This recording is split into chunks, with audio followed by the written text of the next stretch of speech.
just a search. I just searched query as Cipro, and I was a bit shocked. Here's one on in-tank Cipro dosing. And tons of people are using this shit. Like there's no tomorrow. And that's concerning. People are using it. Maybe it's a 200-gallon aquarium and they get it to, some high concentration milligram per liter level. And then that shit just goes into their waterways. I mean, shouldn't this be illegal? I think it is. I'm pretty sure it is. I feel like a dumbass. Like, aren't drugs illegal? It's a gray area because you can use it, some of these drugs for aquarium use, but the regulation is poor as well, right? So, and what happens is the same thing that kind of happened with Interceptor, which is I can't remember, something with an M.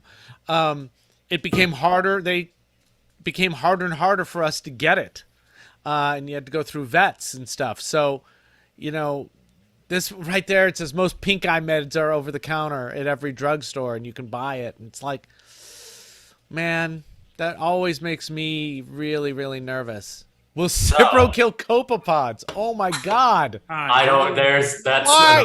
I could have talked about that query search and how far it went and how ridiculous. It's just insanity. So we don't know how persistent the use of antibiotics are in salt and freshwater aquaria due to these sort of off-label uses.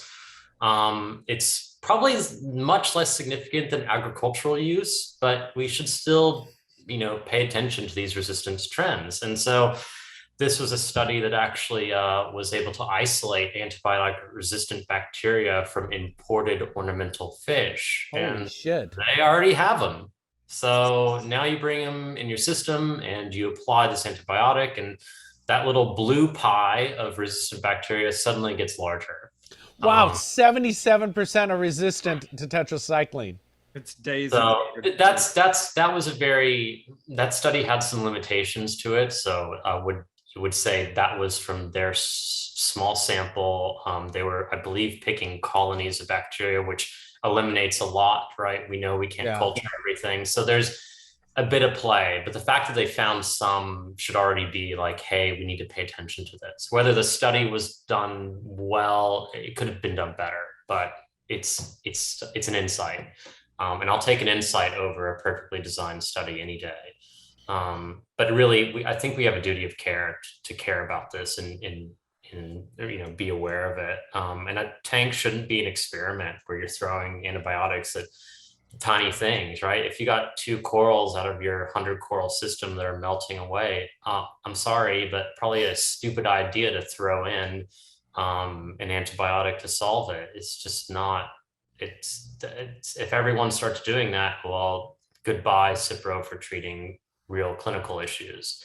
Yeah, and it goes a little further than that. People will freak out about their tanks. In a tank with 100 corals, they have 1 coral going down. They'll try to change things to save that 1 coral, throwing the other 98, 99 corals into a shitstorm of change in their environment that they don't need. If you got 1 coral going down, remove it and deal with it in a jar or somewhere else. Don't risk everything. Corals die all the time on the reef. That's what they're supposed to do. That's how reefs grow. So, look at the bigger picture rather than your tunnel vision myopic over 1 coral going down. That's not the end of your world. That was hard for me when I did this when I was like 16 years old, and that was a disaster. But when I got back into it, that was hard. And, it's kind of, I wasn't great at it in the beginning, but then quickly you start reading about some of these things. It's like, okay, this is horrible. But yeah, again, if I were going to treat something, A, I don't think you probably should. B, if you had to, probably in a bath treatment and you bleach the fuck out of everything prior to putting it down the drain.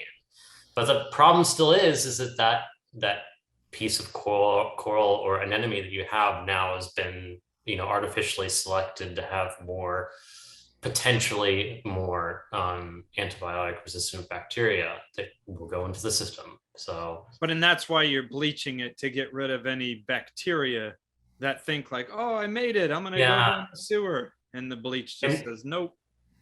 And bleach can degrade some molecules as well. So and peroxide could be an option too. If you just oxidize the fuck out of everything, it's probably not going to be the same molecule anymore, and that might help the problem as well.